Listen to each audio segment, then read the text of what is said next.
భారీ వర్షాలతో మంచిర నదికి పెద్ద ఎత్తున వరద నీరు వచ్చి చేరుతుండటంతో నిజాం సాగర్ ప్రాజెక్టు నిండుకుండలా మారింది. తెలంగాణ రాష్ట్ర ప్రభుత్వ వ్యవసాయ సలహాదారుడు పోచారం శ్రీనివాస్ రెడ్డి, రాష్ట్ర అగ్రోస్ ఇండస్ట్రీస్ చైర్మన్ కాసుల బాలరాజు, అధికారులు, ప్రజాప్రతినిధులు, నాయకులతో కలిసి ప్రత్యేక పూజలు నిర్వహించి గేట్లెత్తారు. ఈ సందర్భంగా ఇరిగేషన్ అధికారులు దిగువకు వదులుతున్న వరద నీటి వివరాలను ప్రజాప్రతినిధులకు వివరించారు. నిజాం సాగర్ ప్రాజెక్టులోని 18,000 క్యూసెక్ల ఇన్ఫ్లో వచ్చి చేరుతోందని, ప్రాజెక్టు పూర్తిస్థాయి నీటి మట్టం 1405 అడుగులకు గాను ప్రస్తుతం 1403 అడుగులకు నీటి నిల్వ చేరిందని అధికారులు వివరించారు. ఈ సందర్భంగా పోచారం శ్రీనివాస్ రెడ్డి మాట్లాడుతూ, కురిసినటువంటి వర్షాలతో నిజాం సాగర్ ప్రాజెక్టు నిండు కుండలాగా తయారైంది. రైతంటే నీరు, నీరంటే రైతు, రైతంటే సమాజం, సమాజం అంటే రైతు. అన్నం పెట్టే రైతన్నకు నీరిస్తే బంగారు పంటలు పండిస్తాడనేది అందరికి తెలిసిన విషయమే. అలాంటి ఒక శుభ సందర్భంలో భగవంతుడి కృపతో ఈ వానాకాలంలో కురిసినటువంటి వర్షాలతో నిజాం సాగర్ నిండు కుండలాగా తయారైంది. దాదాపు ఎంత కెపాసిటీ నీళ్లు ఉండాలనో అంత కెపాసిటీ, కొద్ది తక్కువ అంత కెపాసిటీ నీళ్లు వచ్చినాయి. ఇంకా పైనుంచి కూడా 27,000 క్యూసెక్స్ నీరు వస్తా ఉన్నాయి. ఇంకా సింగూరు ప్రాజెక్టు అక్కడి నుంచి కూడా నీళ్లు రావాల్సిన అవసరం ఉంది. అక్కడ కూడా 40,000 క్యూసెక్స్ తో నీళ్లు ప్రవహిస్తా ఉన్నాయి. సో కాబట్టి ప్రాజెక్టుకు ఈ ప్రమాదం జరగకుండా పూర్తి స్థాయిలో నీటి మట్టం వచ్చిన తర్వాత గేట్ వదిలిపెడితే, పోయినసారి కడెం ప్రాజెక్టు ప్రమాద స్థాయికి వచ్చింది. పూర్తిగా ఎఫ్టీఎల్కి వచ్చిన తర్వాత గేట్లు లేవట్టడంతో ఫ్లడ్ కంట్రోల్ కాక కడెం ప్రాజెక్టు కూడా ప్రమాదానికి గురైతే ఆ ప్రాజెక్టు ఇంజనీర్లు, ఆనాడున్నటువంటి నాయకులు అయోమయానికి గురైపోయి ప్రాజెక్టు వదిలిపెట్టి పారిపోయారు. కానీ ఆ భగవంతుడు కనికరంతో వర్షం తగ్గి, ఇన్ఫ్లో తగ్గి ప్రాజెక్టుకి ఎలాంటి ప్రమాదం జరగలేదు. కాబట్టి ఇంజనీర్స్ గాని ఎవరైనా గాని ఏమాత్రం పరిజ్ఞానం ఉన్నటువంటి వ్యక్తులు పైనుంచి ఇన్ఫ్లో వస్తూ ఉంటే దాని అంచనా వేసుకొని ప్రాజెక్టులో నీటిని ఎంతవరకు ఆపుకోవాలి, వచ్చిన నీటిని ఏ విధంగా వదిలిపెట్టుకోవాలనే ఆలోచనతో ఉంటేనే ప్రాజెక్టుకు ప్రమాదం జరగకుండా ఉంటుంది. కాబట్టి ఈరోజు 27,000 క్యూసెక్స్ నీరు పైనుంచి వస్తా ఉన్నాయి. సింగూరు నుంచి కూడా అది వచ్చే అవకాశం ఉంది రేపు, ఎల్లుండి, మళ్ళా సాయంత్రం కల్లా. కాబట్టి ఈ సందర్భంలో నీటిని వదిలిపెట్టి నిజాం సాగర్ ప్రాజెక్టు అతి పురాతనమైన ప్రాజెక్టు. ప్రపంచంలోనే, దేశంలో కాదు ప్రపంచంలోనే భారీ నీటిపారుదల project Nizam Sagar project. Entire world, not in country. Nizam ప్రభుత్వం దయాదాక్షిణ్యాలతో ఆనాడు 1932లో ఈ ప్రాజెక్టు ప్రారంభించబడ్డది. కాబట్టి ఆ ప్రాజెక్టును మనం కంటి రెప్పలా కాపాడుకోవాలి. దాని కంటి రెప్పలా కాపాడుకుంటేనే రైతుకు న్యాయం జరుగుతుంది. కాబట్టి ఆ ఉద్దేశంతో నేను గౌరవ చీఫ్ ఇంజనీర్ గారితో మాట్లాడి ఉదయం కలిసి 23 జూన్ నాడు నీరు వదిలించాం. మాకు నమ్మకం, గత 10 సంవత్సరాలుగా నీళ్లు వదిలిపెట్టిన తర్వాత వర్షాలు పడతాయి, మొదటి పంటకు, వానాకాలం పంటకు దోఖ ఉండదని నమ్మకంతో చేశాం. అదే ఇవాళ భగవంతుడు ఆశీర్వదించారు. అదే ఇవాళ జరిగింది. మళ్ళా 4.5 టీఎంసీలు ఉన్నటువంటి నీటిని మొదటి పంట కోసం వదిలించాం.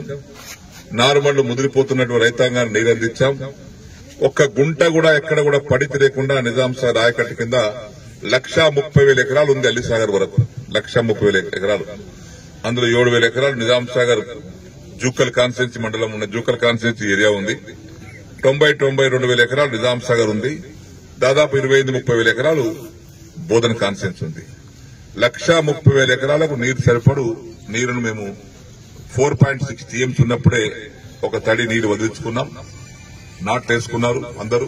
నార్మల్ ముదిరిపోకుండా నాట్లేసుకున్నారు. నార్మల్ ముదిరిపోయిన తర్వాత ఎవరేం చేయలేం, మళ్ళీ అన్ని పట్టి పెట్టుకోవాల్సిందే.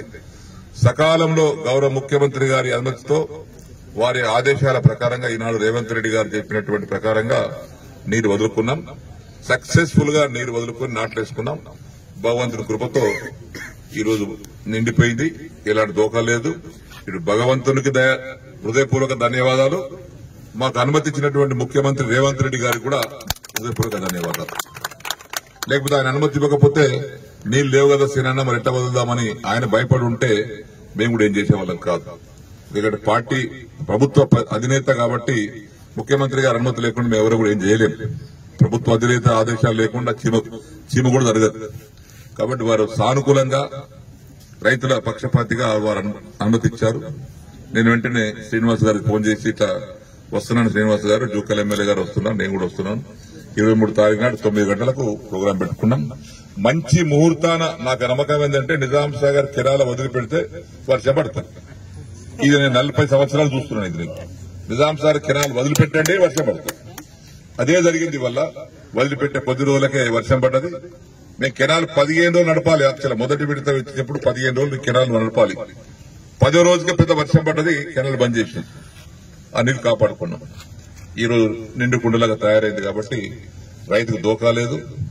ఇప్పుడే నేను ఆగురెండు చైర్మన్ బాలరాజు గారితో కలుసుకుని బాన్సువాడకి వెళ్లి బయలుదేరి మా రైతు సోదరులు స్థానిక నాయకులందరితో కలుపుకొని శుభ కార్యక్రమం ఇది. జూకల్ కాన్స్టిట్యూన్సీ ఉన్నటువంటి నాయకులందరూ వచ్చారు. బాన్సువాడ కాన్స్టిట్యూన్సీ ఉన్నటువంటి మా రైతు సోదరులందరూ వచ్చారు. ఇది ఒక మంచి కార్యక్రమం, ప్రజల కార్యక్రమం, వ్యక్తిగతంగా పార్టీ కార్యక్రమం కాదు. ఇది ప్రజల కోసం రైతుల కోసం చేసేటువంటి కార్యక్రమం కాబట్టి ఇది సక్సెస్ఫుల్ జరిగింది. ఇంతటితో ఆగదు. ఇది నేను రైతులకు విజ్ఞప్తి చేస్తున్నాను. 17.5 టీఎంసీల నీరు లాపుకుంటాం. ఇంతవరకు వర్షకాలం పంట పండుతుందా లేదా అని అనుమాన పడ్డాం. అయిపోయింది. వర్షకాలం పంట బాగా తీరింది. యాసంగి పంట కూడా పండుతుంది సక్సెస్ఫుల్ గా. ఇది 10 సంవత్సరాలు జరుగుతుంది. ఇట్లనే ప్రతి సంవత్సరం ఇది జరుగుతుంది. శ్రీనివాస్ గారు వచ్చిన తర్వాత ఇది 4వ సంవత్సరం. ఇదే సిలసిల కొనసాగుతా ఉంది. నీళ్లు వదిలిపెట్టడం, మళ్ళా నిజాం సాగర్ నీళ్లు రావడం, యాసంగి నీళ్లు వదిలిపెట్టడం, యాసంగి వదిలిపెట్టిన సందర్భంలో నీటిని పొదుపు చేసుకుని మళ్ళీ వానాకాలం కోసం నీళ్ళు ఆపుకుంటాం. అయిపోయింది. వానాకాలం ఈ పంట వచ్చేసింది. యాసంగి పంట వచ్చేస్తుంది. యాసంగి పంటలో నీటిని పొదుపు చేసుకుని నీటిని కాపాడుకుంటే మళ్ళా వచ్చే వర్షకాలకు నీళ్లుంటాయి. దూరదృష్టిది. వచ్చే వర్షకాలం నీళ్లు లేవనుకో నార్మల్ పోసుకొని రైతులు బాధపడుతుంటారు. నీళ్లుండే నిజాం సాగర్ ఇది చాలా ప్రాజెక్టు కింద సంవత్సరం అయింది. అదే ఇప్పుడు నిజాం సాగర్ ప్రాజెక్టు కింద నాటు జరిగినటువంటి ప్రాజెక్ట్ ఏదైనా ఉందంటే నిజాం ప్రాజెక్ట్ ఒకటే. ఎక్కడ నీళ్ళు వదిలిపెట్టలే నీళ్ళు లేక. నేను దూరదృష్టితోటి వీళ్ళందరితో మాట్లాడి ఎప్పటికప్పుడు నాకు అనుభవం ఉంది కాబట్టి యాసంగి పంటలు నీరు వదిలిపెట్టినప్పుడు వృధా చేయకండి. ఏమైనా మిగిలితే మన వర్షకాలం పంటకు అవసరం వస్తుంది. ఆ వర్షకాలంలో ఏమాత్రం మిగిలిన మన వర్షాలు పడి వర్షకాలం పంట వండుతుంది. కాబట్టి నీటిని వృధా చేయవద్దని యాసంగి పంటప్పుడు ఇంజనీర్లతో మాట్లాడి పర్యాటకులు కనీస వసతులు పర్యాటకంగా మారుతామని గతంలో కూడా మీరు అయింది. గతంలో ముఖ్యమంత్రి గారు ఇక్కడికి వస్తామని చెప్పారు. శ్రీనివాస్ గారు ఈ రోడ్ వేయించిండు ఆగమేఘాల మీద. ఈ గుల్గస్త్ గెస్ట్ హౌస్ కూడా బాగా చేశాం. ఈ నాగమడుగు యొక్క ప్రాజెక్టు రివ్యూ కోసం వచ్చినప్పుడు ఈ టూరిజం దాని మీద డెవలప్మెంట్ కోసం నిధులు అడుగుదాం అనుకున్నాం. సరే వివిధ కారణాల వల్ల రాలేకపోయారు. కాబట్టి మన ఇన్ఛార్జ్ మంత్రి జూపల్లి కృష్ణారావు గారే టూరిజం శాఖ మంత్రి కాబట్టి వారికి బాన్స్వాడలో ఒక ప్రోగ్రాం పెట్టి ఆహ్వానించేది ఉంది. మా దగ్గర అమృత్ స్కీమ్ అని ఒక డ్రింకింగ్ వాటర్ స్కీమ్ మంజూరైంది 52 కోట్లతోటి. నేను బాలరాజు గారు ఆ జూపల్లి కృష్ణారావు గారు ఆహ్వానించి, జూపల్లి కృష్ణారావు గారు అంటే టూరిజం మినిస్టర్, వారితో మాట్లాడి ఇక్కడ అవసరం నిజాం సార్ తీసుకొచ్చి మీరు అన్నట్టుగా ఇక్కడ పెండింగ్ ఉంది చాలా రోజుల నుంచి. పోయిన ప్రభుత్వం నుంచి కూడా ఇది చెప్పినటువంటి విధానం మా వాళ్ళకందరికీ కూడా ఇక్కడ ఆహ్లాదకరంగా వేడివేడి మక్కలు తినాలి, వేడివేడి పల్లికాయ తినాలి, వేడివేడి ఛాయ్ తాగాలి. నిజాం సాగర్ ప్రాంతం అంటేనే ఓల్డ్ ప్రాజెక్ట్. ఇది నిజాం ప్రభుత్వం కట్టినటువంటి ప్రాజెక్ట్. ఇది ప్రపంచంలో మొదటి ప్రాజెక్ట్ ఇది. కాబట్టి దీన్ని మనం మర్చిపోకుండా దీని అభివృద్ది కోసం కలిసికట్టుగా కృషి చేయాల్సిన అవసరం ఉంది. మీరు అడిగినటువంటి అంశం చాలా ముఖ్యమైనటువంటి, చాలా పరిశీలించాల్సిన అవసరం ఉంది కాబట్టి తప్పనిసరిగా దీన్ని చేసుకుంటాం.